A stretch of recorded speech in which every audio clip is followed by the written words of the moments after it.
Buenas, buenas, and welcome to Latinx YC, where we discuss the good, the bad, and the ugly of U.S. politics from a Latino, Latina, and Latinx perspective.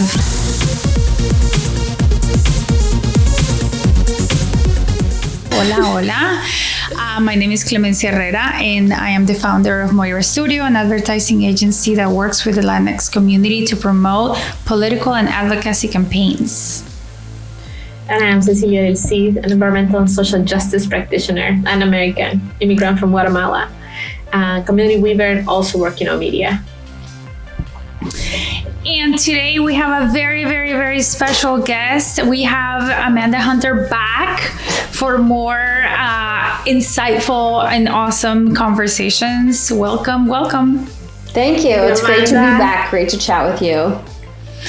Amanda leads the foundation, the Barbara Lee Foundation's nonpartisan efforts to advance women's political equality and increase women's representation in politics. She's covered the foundation's research on the role of gender in politics on PBS NewsHour, NPR, and CNN, New York Times, Washington Post, Vox, the Los Angeles Times, and Politico. So it's all out there. I am, anybody wants to read more on Amanda, it's all out there. Thank you so much for being here. Thank you. It's great to be back. Thank you. So we've been, this is the last episode on our series on Women's History Month. And I think this is a great topic to close on because, we need to kind of jumpstart this a little bit. We've been talking about women in politics, the women that are trying to be in positions of power. And today we're going to talk about the other side of the coin, which is just women and how they're involved in their civic engagement, plainly in voting or volunteering or just getting involved in their local or state politics. And in order for women to run to positions of power, they need to be involved in some sort of way from the very from a small way into a much bigger way. It's not like you just jump into politics from one day to the other. And it's speaking with Amanda in one of our conversations, she brought up that based on their reports and their data from the Barbara Lee Foundation, women are sort of tuning out, and this is a huge issue. Amanda, could you give us a little bit more insight into your findings? Yes, absolutely. So along with our partners at American University, we have a project called Gender on the Ballot, where we take a wide lens on gender around the current election cycle. So we have a blog where we analyze, and we put out a survey each year of women voters. We just put out our latest survey last week. And from suburban women to soccer moms, women voters have always generated endless speculation during consequential election seasons, which is interesting because women are, of course, a powerful force at the ballot box, but we are not monolithic. We don't all vote the same. And our new data really sheds invaluable light on women's nuanced opinions and concerns in the wake of COVID-19. We are almost 2 years to the week. It was last week, 2 years ago, that everything kind of shut down. And as my boss, Barbara Lee, says, women have always been the backbone of every political and social movement in this country, just maybe behind the scenes, but from suffrage and abolition to the civil rights movement and today, women are driving critical conversations about the direction of our country. And in this research, women described life in America today with a few choice words, including in trouble, chaotic, and embarrassing. And women are exhausted, they are burned out, and unfortunately have really borne the brunt of so much of this pandemic. This pandemic has hit women very hard financially. 50% of women surveyed said their financial situation has gotten worse, since the pandemic began, and that's 11% more women than last year when we did this poll. This poll was shown to be especially true among Latinx voters. 63% of Latinas told us that their personal financial situation has gotten worse during the pandemic. Women are exhausted, and if they're just trying to pay the bills and take care of their kids and pay for gas, the last thing they want to do is get engaged in politics with their few spare minutes of the day, unfortunately. Yeah. And the biggest issue is that it is one of the most important things that they can get involved with, like, because that is actually what is going to change, their lives. Maybe maybe, and I don't know if this is like a optics kind of thing, or just like education, or because I have a feeling that a lot of people feel like politics is this thing over there, sort of like when you think of God, God is this thing over there, and it's like sometimes you pray to it, and like it is like it's sort of like this really far removed, all these people are really far removed, and they're not, they're just doing their thing and not really doing anything for us. And so it's like it's really important sometimes. People have no idea sometimes, like, what a mayor does, or what a governor does, or what a senator does, or what a person does. Is like, there's this disconnect from politicians to people. I mean, I don't know if this is a reason, but there's a lot of things that I can think of right now that it's like why people just don't, especially women, because they're so busy with, taking care of children, and the pandemic when they're home, and some of them are breadwinners, and some of them, their husbands lost their jobs, and there's just or they lost their husbands to COVID. Like, there's just so many layers of things. But I'll shut up and I'll let you guys. I was just gonna say, how is, on the other side, how is messaging being directed to this group of people? Is it, because if I think about the things that, I think everything you said, like, absolutely resonates to me. And I also think that one of the things a lot of Latina women that I know do is, like, we soothe ourselves with, like, through social media. So we might be endless scrolling and stuff, like, and we know that propaganda works, and then misinformation campaigns work, and I'm always wondering why those things work and we cannot fine-tune our message to get the opposite and positive result, to get engagement. Yeah, that's a really, really great question.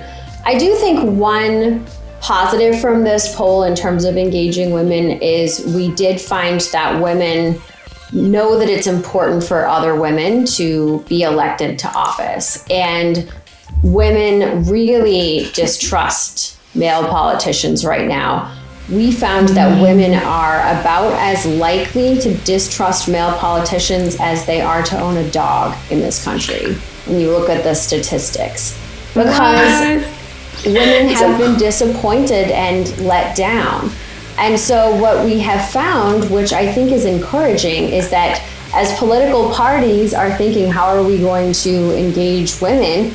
What they should do is put more women on the ballot, because women of color want to show future generations that women can do anything, from serving in Congress to becoming president.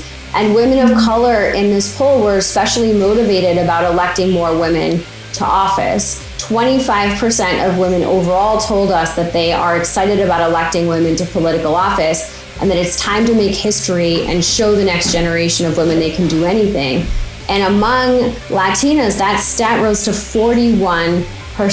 Among Black women, it was 34%. So in a survey where a lot of the results were frankly very dire and very negative, that was a bright spot and a source of opportunity. Yeah.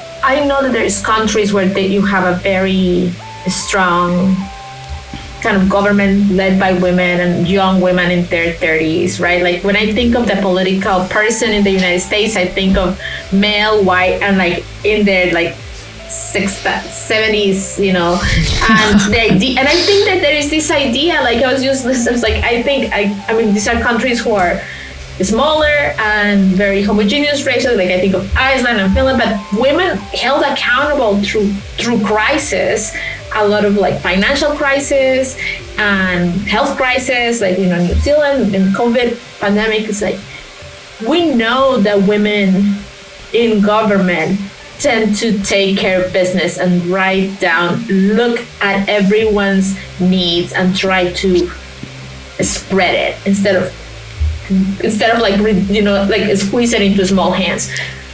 So the facts tells us that. Why is it that hasn't translated to the United States? Yeah. I think it has when you look at all of the women governors and mayors that really took center stage during the beginning of the COVID-19 crisis.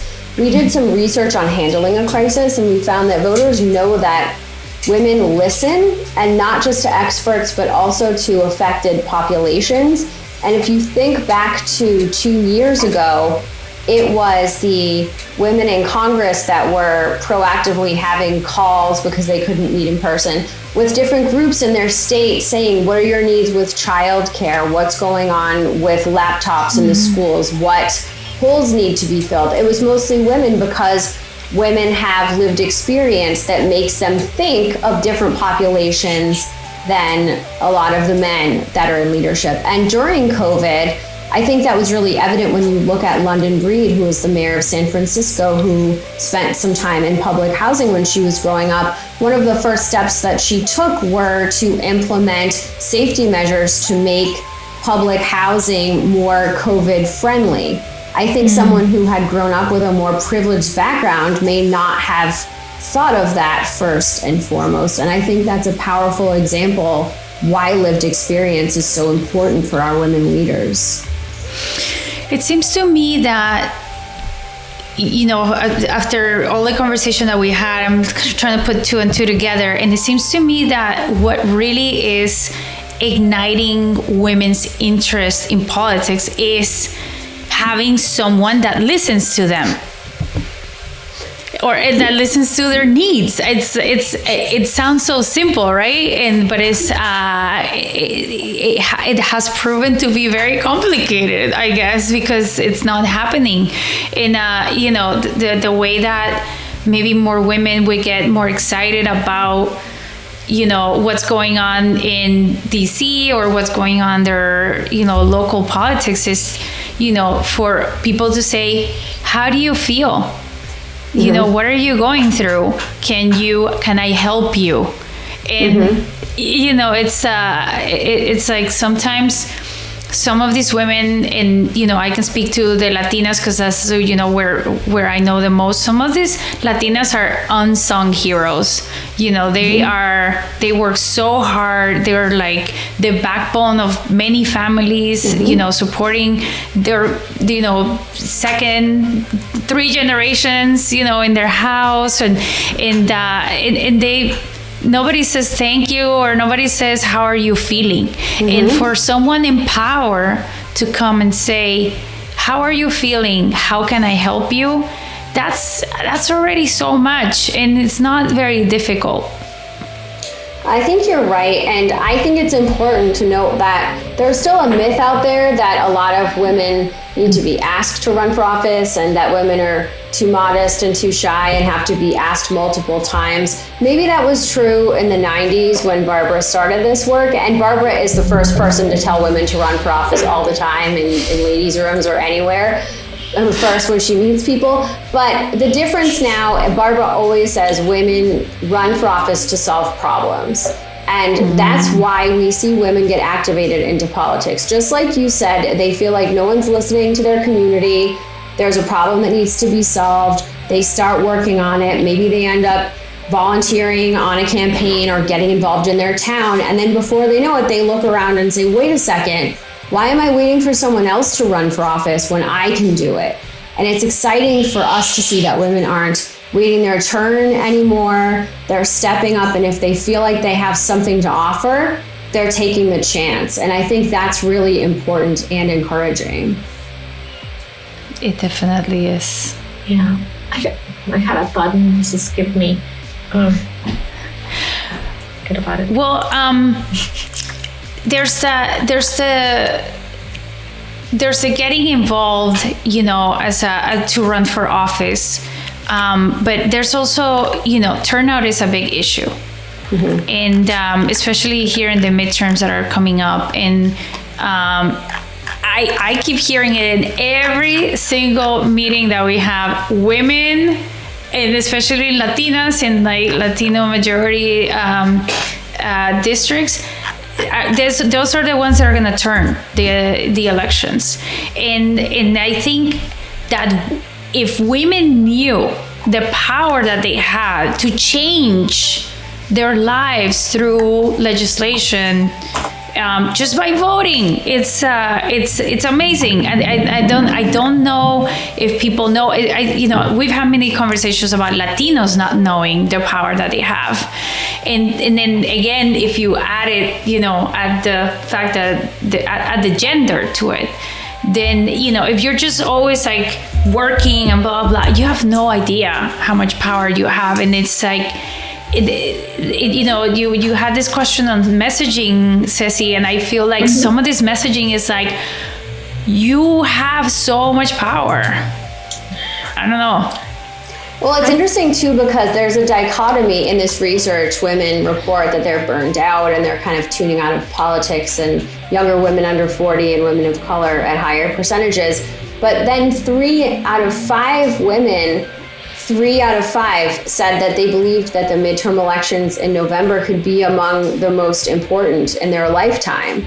So they know that the stakes are high, but they're also sick of the fighting. They're sick of the negativity. A lot of women don't really differentiate between who's from what party or who's in charge.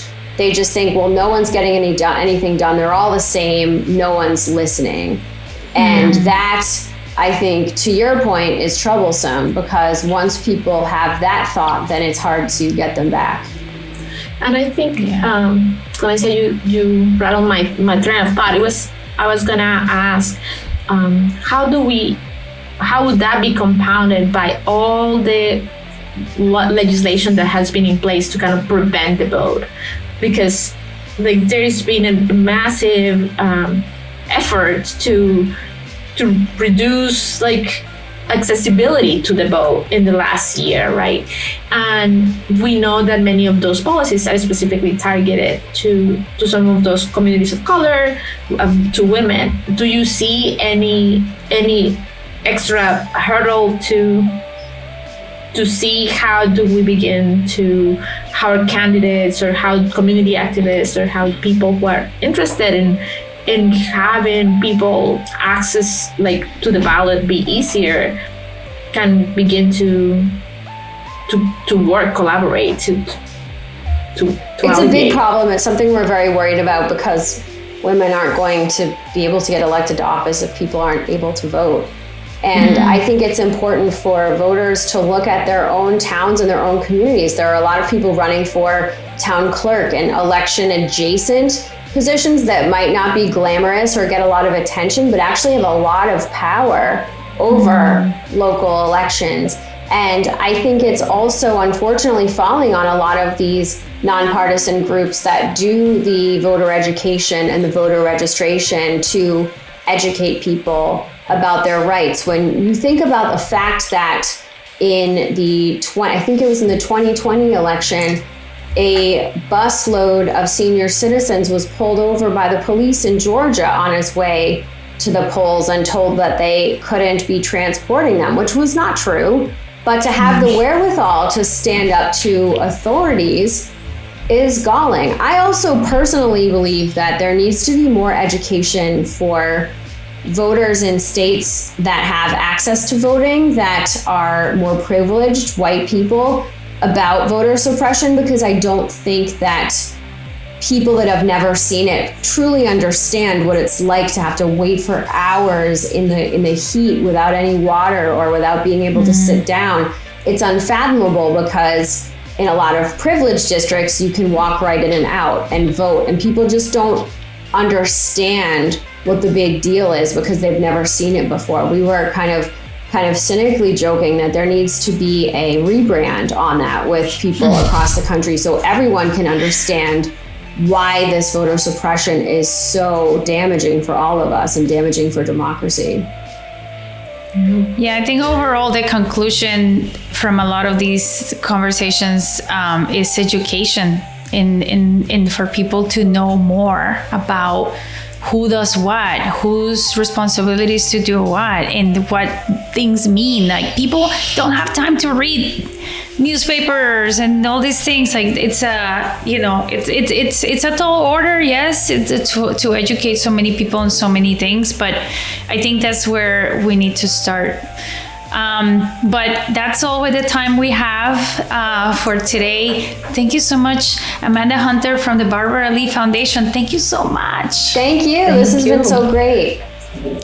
And if you like to know more and download some of these really interesting reports that they research on, you can go to barbaraleefoundation.org. They have free reports for you to download. I've gone in through a lot of rabbit holes that they're really interesting, and the way that they show the reports is very easy to read and very digestible. So I highly recommend it. If you'd like to get in touch with us, hit us up on social media at LatinXYZ.pod and LatinXYZ pod. I've been talking so much already. And thank you so much, everyone, for listening. If you like us, give us a rating, tell your friends, and write to us. Send some questions. Thank you. Yes. Thank you.